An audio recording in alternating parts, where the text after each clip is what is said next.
Amados, muy buenos días. Pues mire, seguimos aquí hablando acerca de cuándo es el tiempo de moverse, cuándo es el tiempo de cambiar de aires, cuándo es el tiempo de dejar de vivir como vivimos para vivir de una nueva manera.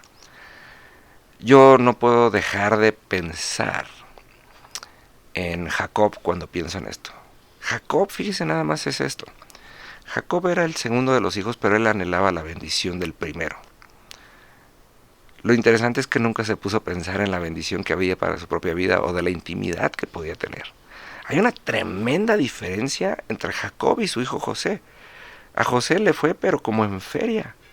Pero José nunca dejó de vivir de acuerdo al manual. Así que José a donde fuera.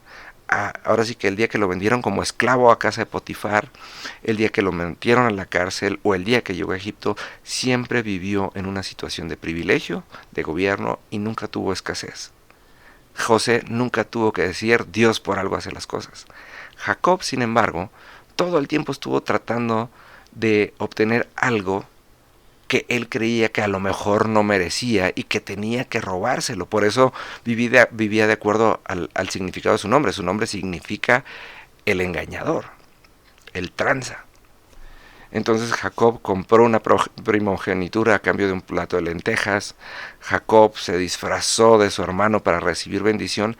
¿Y sabe qué? A pesar de que hizo todo lo posible por obtener bendición, siempre lo hizo de la manera incorrecta. Y a pesar de haber sido bendecido por su padre, no recibió la bendición. ¿Por qué? Porque acuérdese esto, Dios no habita con la inmundicia, no cohabita con la inmundicia. Entonces, el corazón de Jacob estaba en el lugar equivocado. Y entonces cuando Jacob tuvo que salir huyendo a pesar de haber recibido la bendición, ¿sí? Él se movió porque no vivía de acuerdo a ningún manual. Fíjese nada más, él era hijo de Isaac. Isaac era el heredero, ahora sí que de Abraham. Era el hombre que vivió en constante bendición y no aprendió de nada. Isaac era el hombre más obediente porque él entendía de lo que se trataba la bendición y de lo que se trataba la obediencia. Y Jacob no aprendió nada. Y entonces, ¿qué pasó? Jacob tuvo que pasar más de 20 años en obediencia, en sujeción a los hombres, para aprender a sujetarse a Dios y luego ser bendecido. El que aprendió bien y el que sí escarmentó en cabeza ajena fue José su hijo. Él dijo, no, a mí no me va a pasar lo que a mi papá.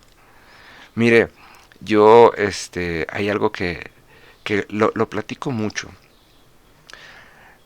Por las circunstancias en las que crecimos mi hermano y yo, nosotros tuvimos un papá alemán que no era el más tierno, que no era el más, fue un gran papá, no lo puedo negar y lo amo muchísimo, pero por ejemplo cuando yo veo a mi hermano, cómo trata a sus hijos y cómo es cariñoso con sus hijos y cómo mis sobrinos son fans de su papá, digo, wow, mi hermano escarmentó en cabeza ajena y aprendió y construyó y hace todo lo posible por mantener a sus hijos cerca de él, aunque no esté físicamente a veces por circunstancias de trabajo, pero también es una de las personas que está constantemente presente en la vida de su hermano, de sus hijos. ¿Qué quiere decir esto? Sí podemos escarmentar en cabeza ajena y para ello siempre hay un manual que no tiene que ir basado en nuestras emociones, sino en el carácter y en el conocimiento de Dios. De esa manera vamos a vivir una vida de acuerdo a lo que promete la Biblia en muchas partes. Josué 1.8, el Salmo 1 en donde dice, todo lo que hagas prosperará. ¿A poco no se le antoja vivir a usted de esa manera? Pues la palabra nos promete ese, la palabra nos dice que esa es la manera adecuada para vivir. Sin embargo, usted y yo tenemos un regalo de parte de Dios que se llama libre albedrío, y ese libre albedrío tiene que ver con el hecho de que tenemos la oportunidad de decidir a favor de Dios todos los días, o, como le decía hace un par de días, ponerle nuestros ingredientes y las cantidades que nosotros querramos a la receta de la prosperidad y de la abundancia que Dios nos da.